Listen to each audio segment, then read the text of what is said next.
Hi, this is Josh McQueen, and today we're discussing connecting family trees. After examining other family trees on Ancestry.com that include some of my relatives, I discovered a number of things about the different sides of my family. On my paternal side, I found several public family trees that significantly expanded my McQueen ancestry.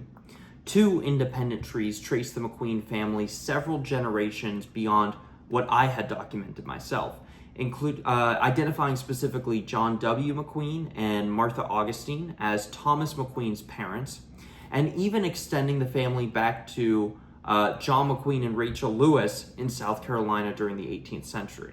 It gets a little confusing because there are a ton of John McQueens and Thomases and a lot of reused names. But although I've not independently verified every generation, it was encouraging that multiple researchers had reached the same similar conclusion about these family figures.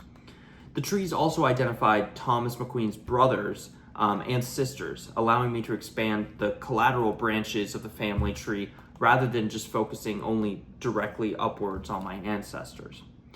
Most importantly, the information agreed with my interview that I had with my father. The public trees showed William McQueen, my grandfather being born shortly after Thomas McQueen, my great-grandfather's death.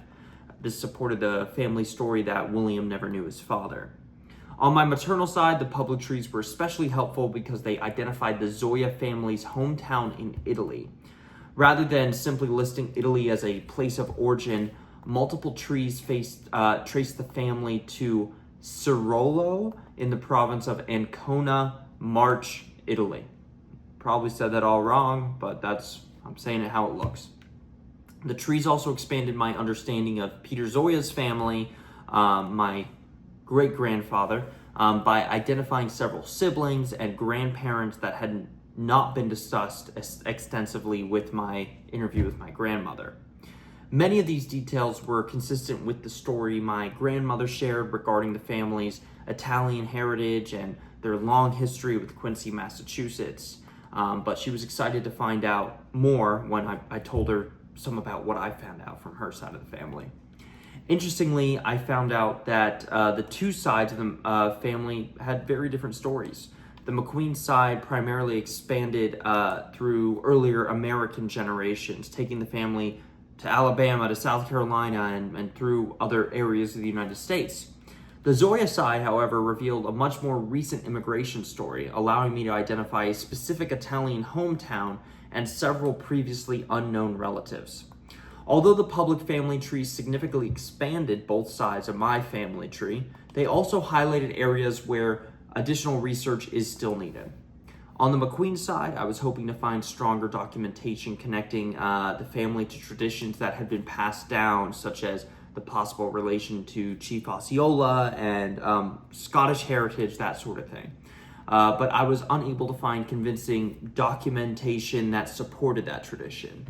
Rather than accepting it as fact, it's kind of a question now for future research, how to go about that. Similarly, I was surprised with how little information I was able to locate on the Paul branch of my family. While the Zoya side was well documented through multiple public trees, the Paul line was much more difficult to trace beyond a couple generations. My grandmother shared that the family tradition, the surname, may have once been Flanagan, but I was unable to verify that claim through the trees that I found. So I'm not sure. I still have to look into that.